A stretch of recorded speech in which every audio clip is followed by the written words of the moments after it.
side of Ukraine, right on the Russian border there. But meanwhile, Fox News confirming that U.S. officials have talked to major banks about a potential cyber attack coming from Russia, especially if Russia does invade Ukraine and we hit them with sanctions. Other industries also being told to beef up their cyber defenses. So how could we all protect ourselves? Here with some tips is cybersecurity attorney Leeza Garber. Leeza, first off, how vulnerable are we to these attacks if they come? Hi, David. Great to see you. And it's important to mention there haven't been any specific threats, although tensions are obviously escalating every minute of every day. And it's very likely that something will happen, whether it's meant to in the U.S., directed specifically, or if it's a ripple out effect coming from Ukraine. And the U.S. is working very hard day and night to be proactive and prepare. We're wargaming, we're collaborating between private and the public sectors. Every relevant three-letter agency in the U.S. federal government is teaming up with giants like Amazon and Mandiant and Google to be proactive. It's also looking at critical infrastructure as well. Now, there were a couple of attacks on Ukrainian banks this past week. And if we judge from history, what happened a couple of years ago, they had some major attacks on Ukraine. The Russians did.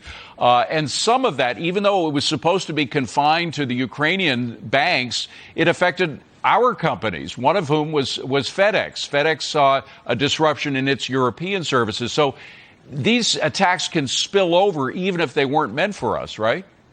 You're exactly right, David. The problem is cyber warfare knows no physical jurisdictional bounds, right? So even companies that are operating in the Ukraine, in the EU, they can have what we call those ripple out effects. And it's important to be proactive and be aware. The U.S. government developed a website, a resource called Shields Up, which warns everyone in the private sector and other governmental agencies how to be prepared. They specifically mention the Russian cyber threat. They have been bold in the Ukraine. They've been very successful with cyber attacks that have knocked off power plants. And in the U.S., as we know, the Russians have a history of being successful with malware attacks, ransomware attacks against JPS, the meat packing plant, against various hospitals, and against the Democratic Party itself and their computer systems. So while we are vulnerable, the Russians are vulnerable as well. The U.S. is being proactive. They are certainly making preparations to vulnerability tests, to patch, as I mentioned, to war game. They are testing for every possible scenario.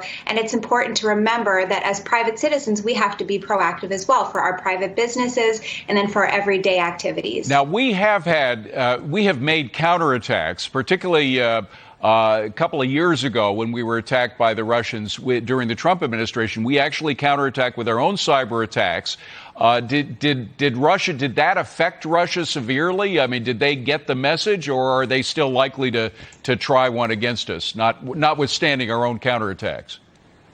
Well, it's important to understand that this atmosphere, it's sort of this Cold War tension where every party has opportunity to get information from the other by sneaking around in their system. So we're constantly looking at what's going on in Russia, and they're constantly looking here. There are different malware programs that allow people to garner information, garner intelligence quietly.